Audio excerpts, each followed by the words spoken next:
Well, here I am in Turkey.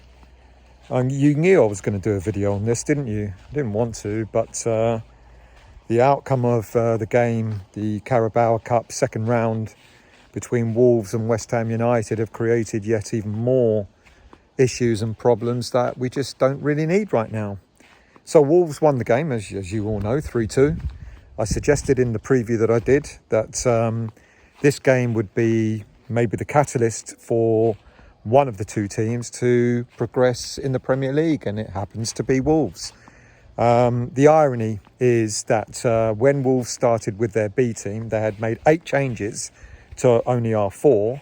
So basically we were playing their B team, or their team of players who are maybe not quite as fit and ready for Premier League regular football.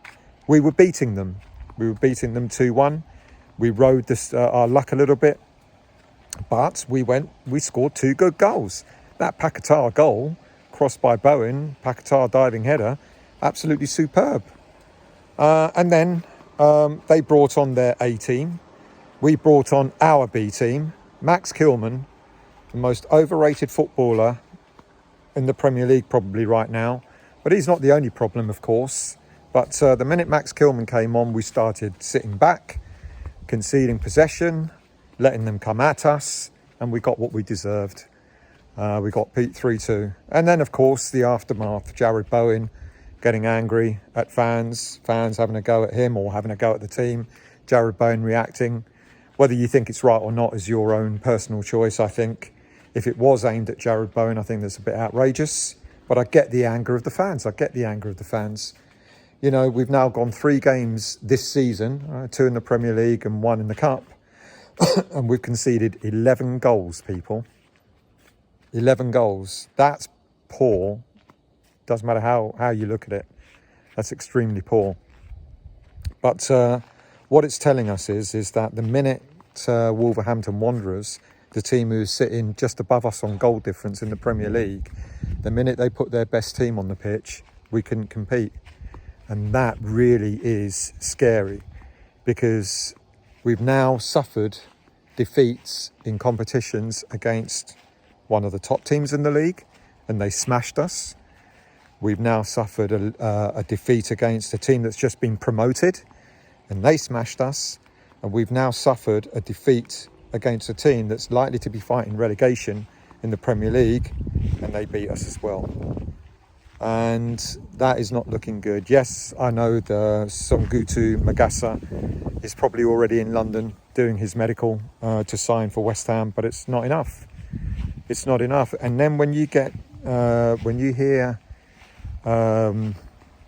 people suggesting that senior source is agreeing that Graham Potter is not technically the manager that we need, or is not the right manager, you know the writing's on the wall. But when does that happen in terms of there being talk and then there being Graham Potter getting sacked? Now, there's a lot of speculation. There was speculation out the other day that apparently he had 2 games left, the Wolves game and the game coming up against Nottingham Forest, and then the international break comes up, and it could be that if we lose against Forest, then he may be sacked then. That's quite possible. And then there's the theory that no manager in the Premier League can survive 6 straight Premier League defeats in a row. And as I said in the show the other day, that would mean that if we went all the way up to Everton and got beat by Everton, then David Moyes would be the final nail in the coffin for Graham Moyes' tenure as West Ham manager. One way or another, Graham Potter is a dead man walking, you know, despite the fact that we've only just started the league. We're out of the Cup. Some people are going to say it's a blessing in disguise. I think it's an absolute tragedy, because we could have used that as a template for improving, getting a win, morale boosting. The choices he made in the team selection when he had a golden opportunity to see what other players are capable of doing, he made just 4 changes. It's not enough. What does young Freddie Potts have to do to get a start? He again didn't even come on in the game last night. You know, you had other players, young players, who could possibly do no worse than the players that we've got. Now, I'm going to, say one thing about our defence. Dinos. You might think, you might laugh and say He's not worth it. But at this moment in time, Dinos Mavropanos is probably our best central defender, which doesn't say much about the other central defenders that we've got, but he was our best central defender. Max Kilman coming on is a calamity. Our tactics going through. Look, I've always said I don't mind going through at the back, with the wing-back system, if you're actually doing it to press forward. But when you're doing 3 at the back, when it becomes a 5 at the back and all you're doing is defending a lead, then you're asking for trouble, because we can't defend leads. We might as well go out and try and score more goals rather than defend leads. The old Man United way.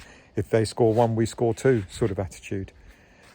So it's not great, people. What we're seeing on the pitch right now, the tactics, the team selections, it's just not working. Graham Potter looks a man lost, but we've got to also accept that it's just not on Potter. Like I said, Songatu Magasa is meant to be signing for West Ham, but we need at least another. We need at minimum two midfielders. We need another central defender, and we need someone up front. We're not going to get that. We're not going to get 4 more signings in this transfer window. After Magasa, maybe another midfielder, depending on what type of midfielders. Apparently, we've got 8 bids in, for different midfielders. So we'll see what happens there. I do not know of any strikers being linked to us. I do not know of any other central defenders being linked to us at this moment in time. There is, of course, now talk about us looking for another goalkeeper, because, it seems to be accepted that maybe the goalie that we signed isn't the right goalie. We're in a mess. We're in an absolute mess. But the consolation, if there is any, is that we've got plenty of time to put all this right. But where do you start? We can't get rid of the owners. I know the petition's up there, etc. And admirable as it is, and I know Hammers United are planning to do some kind of thing coming up as well. So listen out for what happens with Hammers United over time. But that aside, you're not getting rid of the owners anytime soon. So that means something's got to change with regards to management, and something's got to change with regards to our squad. Now, here's my theory now. Now, we've got this dilemma, haven't we, at West Ham, is a lot of people believe, like the new way of doing things, the technical director should be the one buying the players and the coach just comes in and coaches them. So what we're leading to at this moment in time is de facto technical director, director of football, de facto director of football, David Sullivan. We heard the stories last week. He's had enough of waiting. He's going out to sign players. That means Graham Potter's likely to get players in that he doesn't want. But then the argument is that's what a director of football would have done anyway. So all Graham Potter's got to do is now coach them, manage them. So fair enough. So go on, David Sullivan, go out and get the players, go out and sign 3 players or whatever. And then Graham Potter, you'll probably then be told, right, you've got the players in now. Now you've got to make sure this team performs.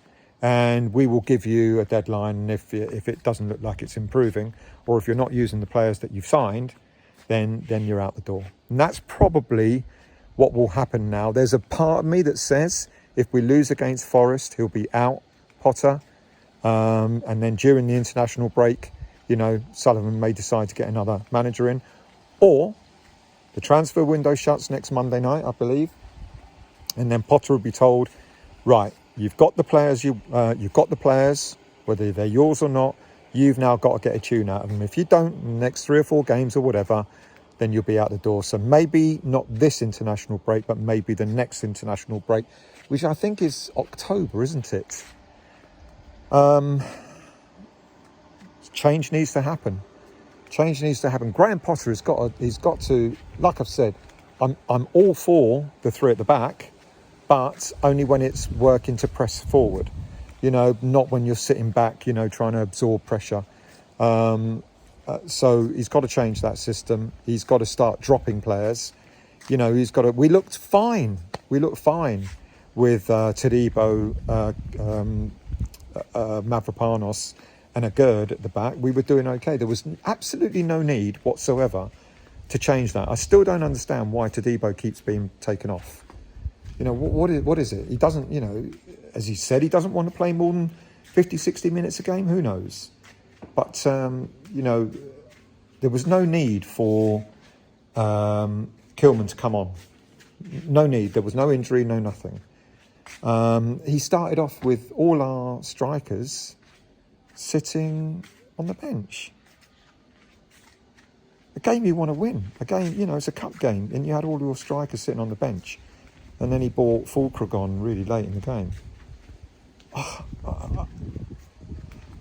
I didn't want Potter, but when Potter came in those first few games under West Ham, at West Ham, I thought, okay, fair enough. Maybe this is a guy that knows what he's doing. But then it's dissipated, isn't it? It's become, you know, it's just the same old, and it has been now. The stats don't lie.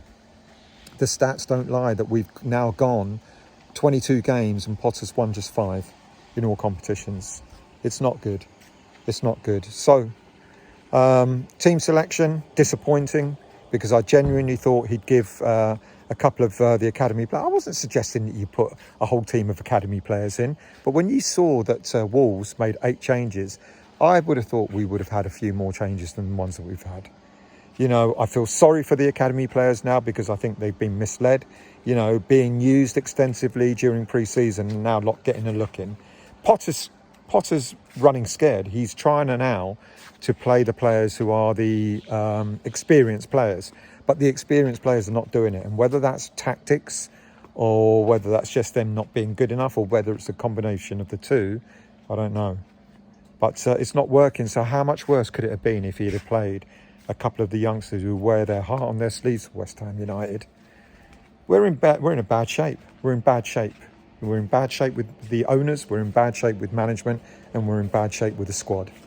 You know, so at least at this moment in time, like I said, the only things that are within our grasp or within the club's grasp, they're not going to resign and leave, the owners, so they'll still be there. So therefore, you do what you can in terms of the squad and in terms of the manager. So I think Sullivan will end up signing maybe enough, maybe not enough players, but we'll definitely get players in before the transfer window shuts, and then it's all down to Potter. And if Potter doesn't deliver, then it'll be not before long that he's out on his ear. Sad times, really, you know, where we've gone to as a club. But yeah, last night's game was, you know, when we went 2-1 up, I thought, here we go, we're now finally on the front foot, we're going to win this. And then we sat back and we allowed them to get into it. Not good. Not good by Graham Potter, his tactics, his his backroom staff, etc. And we're suffering as West Ham fans. Right, more later. See you all soon.